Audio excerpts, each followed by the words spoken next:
अगर आप भी हरियाणा बोर्ड 10वीं क्लास के स्टूडेंट हैं, चाहे रेगुलर ओपन स्टूडेंट हो, कोई दिक्कत नहीं है। लेकिन अगर आप 10वीं क्लास के स्टूडेंट हैं तो आज की वीडियो आपके लिए मोस्ट इंपॉर्टेंट है, क्योंकि आपकी डेट शीट आ चुकी है। और आज की वीडियो में उसी डेट शीट के ऊपर चर्चा करेंगे कि भाई ये क्या डेट शीट आई है, कैसे इसमें जो है सब्जेक्ट के बाद अगले सब्जेक्ट का नंबर रखा गया है, बीच में कितना गैप दिया है और किस स्ट्रैटेजी से अब हम तैयारी करें ताकि ये जो डेट शीट आ गई है इसके हिसाब से जो है हम तैयारी करते हुए बोर्ड एग्जाम्स में अच्छे नंबर लेके आ सकें। क्योंकि यहाँ पर मैं आपको कुछ ऐसे सीक्रेट्स बताने वाला हूँ आपकी डेट शीट के बारे में जो आपने अभी तक नहीं देखे होंगे, नहीं सुने होंगे। तो चलिए वीडियो को स्टार्ट करते हैं। सो फ्रेंड्स, यहाँ पर आप अपनी डेट शीट देख सकते हो, हरियाणा विद्यालय शिक्षा board date sheet for secondary class 10th। अब यहाँ पर आप डेट शीट देखेंगे उससे पहले मैं आपको कुछ चीज़ें बताता हूँ। 10th क्लास में मेनली हम 5 सब्जेक्ट जो हैं, जो मेन सब्जेक्ट हैं उनकी बात करते हैं। Hindi, English, math, science, SST. इसके अलावा और भी सब्जेक्ट होते हैं जैसे संस्कृत, उर्दू, कंप्यूटर, फिजिकल। लेकिन जो मेन सब्जेक्ट है भाई उनकी हम बात कर रहे हैं, क्योंकि फिर जो ये पीछे के सब्जेक्ट मैंने बताए ये बदलते रहते हैं। किसी के पास संस्कृत है तो किसी के उर्दू, किसी के कंप्यूटर तो किसी के फिजिकल। तो जो मेन सब्जेक्ट्स हैं और यही पेपर जो है थोड़े हार्ड होते हैं, तो इनकी ही हम चर्चा करेंगे। तो देखो, आपकी अगर आप डेट शीट देखेंगे तो 28 फरवरी से आपके एग्ज़ाम शुरू हैं। सबसे पहला एग्ज़ाम हिंदी का है भाई, देख सकते हो टाइमिंग 12:30 से 3:30 रहेगा। 28 फरवरी को हिंदी का एग्ज़ाम है। उसके बाद जो है फरवरी का महीना ही ख़त्म है। उसके बाद जो है 1 और 2 मार्च आएगी, यानी कि 2 दिन का आपको गैप मिला। उसके बाद 3 मार्च को आपका इंग्लिश का पेपर करवा लिया गया, यानी कि आपको 2 दिन मिले इंग्लिश के पेपर में। और हिंदी के पेपर में तो आपके पास टाइम ही टाइम है ऊपर का। इसके बाद 5 मार्च का जो पेपर आता है सोशल साइंस का भाई, सिर्फ और सिर्फ 1 दिन की छुट्टी। और पेपर एसएसटी हार्ड पेपर, बहुत ज़्यादा लिखना पड़ता है, नंबर भी बहुत ज़्यादा कटते हैं स्टूडेंट्स के इसमें, तो इसमें सिर्फ 1 दिन की छुट्टी। इसके बाद 5 के बाद 6 की छुट्टी। 7 मार्च को मैथमेटिक्स, सबको सबसे हार्ड सब्जेक्ट लगता है मैथमेटिक्स, और उसमें भी स्टैंडर्ड और बेसिक उसका पेपर है। उसके बाद 8, 9, 10 3 दिन की छुट्टी, फिर साइंस का पेपर। चलो साइंस का भी बेड़ा पार हो जाएगा। लेकिन ये जो 2 सब्जेक्ट बच गए, सबसे ज़्यादा तो मैथमेटिक्स और फिर एसएसटी, इनका क्या होगा? तो वही स्ट्रेटजी आपको समझनी है कि भाई कैसे जो है आपको यहाँ पर किस प्रकार से अपना टाइम टेबल बना के चलना है, ताकि आपको इन एग्ज़ाम्स के बीच में एक प्रॉपर गैप मिल जाए और यहाँ पर आपकी तैयारी अच्छी हो जाए और आपके बोर्ड एग्ज़ाम में अच्छे नंबर आ जाएँ। तो देखो, यहाँ पर मैं आपको बिल्कुल प्रैक्टिकली समझाऊंगा, ध्यान से समझना, ध्यान से सुनना।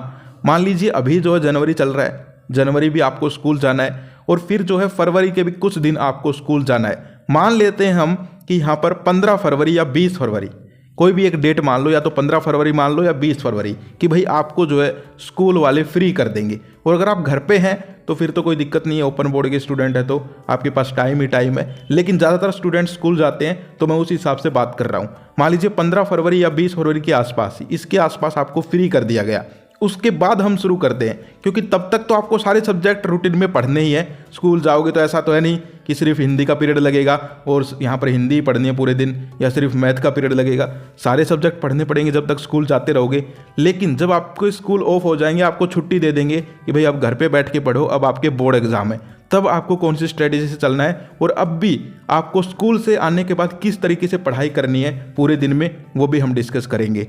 तो देखो, यहाँ पर मान लो 20 फरवरी को आपको स्कूल ने फ्री कर दिया कि अब आप जो है घर पे रह के पढ़ाई करो, आपके बोर्ड एग्जाम है, आपको एडमिट कार्ड दे दिया, आप घर पे आ गए। अब आपको क्या करना है? 20 के बाद देखो, आप 21 तारीख को हिंदी पढ़ो भाई। मैं जिस हिसाब से बता रहा हूँ उस हिसाब से आप चल सकते हो, वरना अपनी स्ट्रेटजी बना सकते हो। ये जो सब्जेक्ट्स मैं बता रहा हूँ ये आप ऊपर नीचे कर सकते हो, कोई दिक्कत नहीं है। लेकिन ध्यान से देखो, 21 तारीख को आप हिंदी पढ़ो। उसके बाद 22, 23, 24, 25, इसमें जो है आप ये जो आपके 4 सब्जेक्ट मेन बच गए, मैंने 5 सब्जेक्ट बताए थे, तो एक तो हिंदी मैंने आपको बता दिया कि 21 तारीख को आपको हिंदी पढ़नी है पूरे दिन। ठीक है, क्यों बता रहा हूँ? क्योंकि मैं जो है एक साइंटिफिक ट्रिक समझ के आया हूँ जो मैं अभी आपको बताऊँगा। 21 तारीख को आपने हिंदी पढ़ ली, पूरे दिन हिंदी पढ़ी।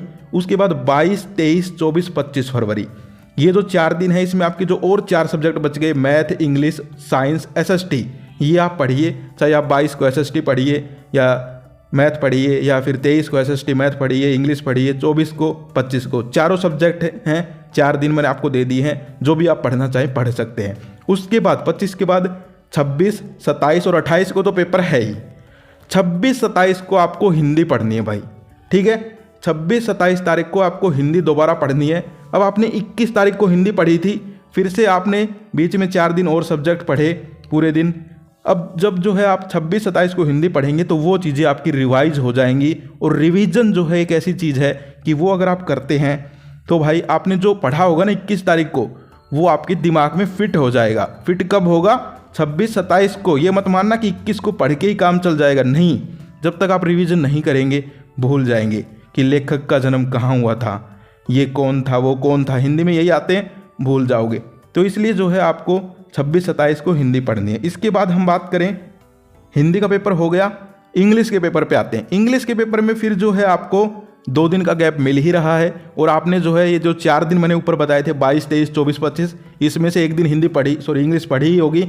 और फिर से आपको 2 दिन मिल गए तो आपका फिर से रिवीजन इंग्लिश का भी हो गया। जैसे हिंदी का हुआ था तो इंग्लिश का भी पेपर आपका अच्छा चला जाएगा। और इंपॉर्टेंट क्वेश्चंस की वीडियो मैं बनाऊंगा, टेंशन मत लीजिए। आपके पेपर होंगे उनसे 2-2 दिन पहले आपको उन सब्जेक्ट्स की वीडियो मिल जाएंगी, जिसमें आपको फ्री PDF भी मिलेंगी, पेड PDF भी मिलेंगी और important question free of cost भी मिलेंगे।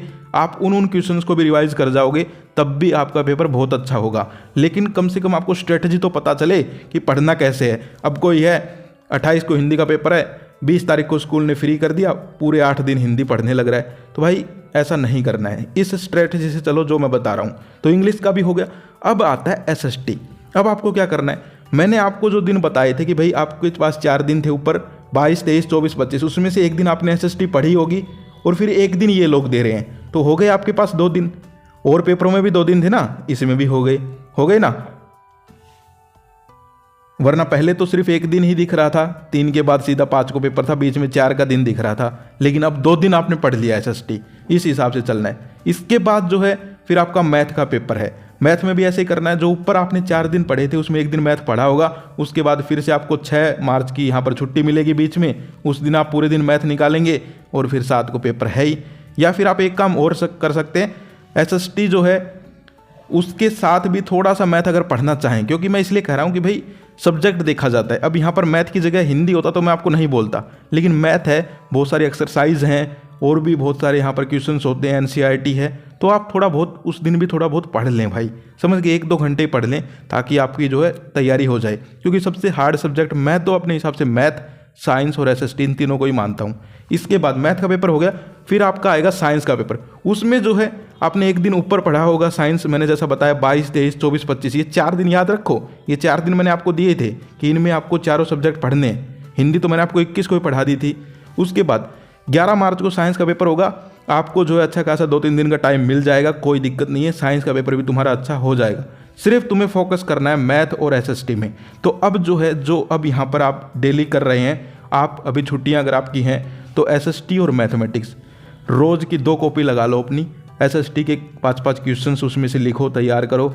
ऐसे ही मैथमेटिक्स में जो है 5-5 क्वेश्चन अपने सोल्व करो हर एक्सरसाइज की। अभी से अगर तैयारी करना चाहते हो सीरियस होकर तो मैं आपको बता रहा हूँ, वरना जो नहीं पढ़ेंगे वो तो मैं आज वीडियो बना लूँ, कल बना लूँ, 100 वीडियो बना दूँ, उनको नहीं पढ़ना।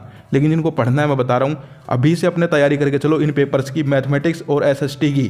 पढ़ने तो सारे सब्जेक्ट ही हैं अभी, लेकिन ये जो 2 सब्जेक्ट्स हैं इनकी तैयारी आप अभी से करके चल सकते हो। तो इस हिसाब से अगर आप चलते हैं तो आपको इन एग्ज़ाम्स में जो बीच में गैप कम दिया है डेटशीट बनाने वालों ने, वो सारी प्रॉब्लम्स आपकी दूर हो जाएंगी और आपके पेपर्स के अंदर आपको गैप में मिल जाएगा। और जो रिवीजन है ये बहुत यहाँ पर आपकी हेल्प करेगा।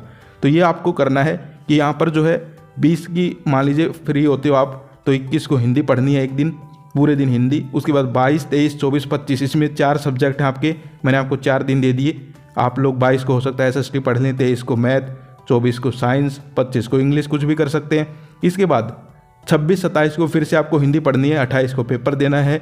उसके बाद आपको 1 और 2 मार्च को इंग्लिश पढ़नी है, 3 को पेपर देना है। 4 मार्च को आपको SST पढ़नी है, एक दिन पहले आपने ऊपर SST पढ़ ली होगी, 2 दिन हो गए आपके, फिर आपको पेपर देना है 5 को। 6 मार्च को मैथ पढ़ना है, एक दिन आपने ऊपर मैथ पढ़ा होगा, रिवाइज किया होगा, आपको मैथ का पेपर देना है 7 मार्च को। 8, 9, 10 3 दिन आपको साइंस पढ़नी है, 11 मार्च को साइंस का पेपर देना है। इसके अलावा फिर 13 मार्च, 17 मार्च, 19 मार्च इसको भी कुछ पेपर हैं, लेकिन इनमें अच्छा खासा गैप है, आप लोग कर लोगे, ये ईजी सब्जेक्ट हैं। तो ये इस तरीके से आपको चलना है बना के पूरा का पूरा अपना टाइम टेबल। इसके अलावा जो है अगर आपका कोई डाउट है तो आप लोग जो है कमेंट कर सकते हो। ओवरऑल जो है मैंने आपको पूरा पूरा समझा दिया है और आपको कोई दिक्कत नहीं आने वाली। तो आज की वीडियो में इतना ही, फिर मिलते हैं। जय हिंद।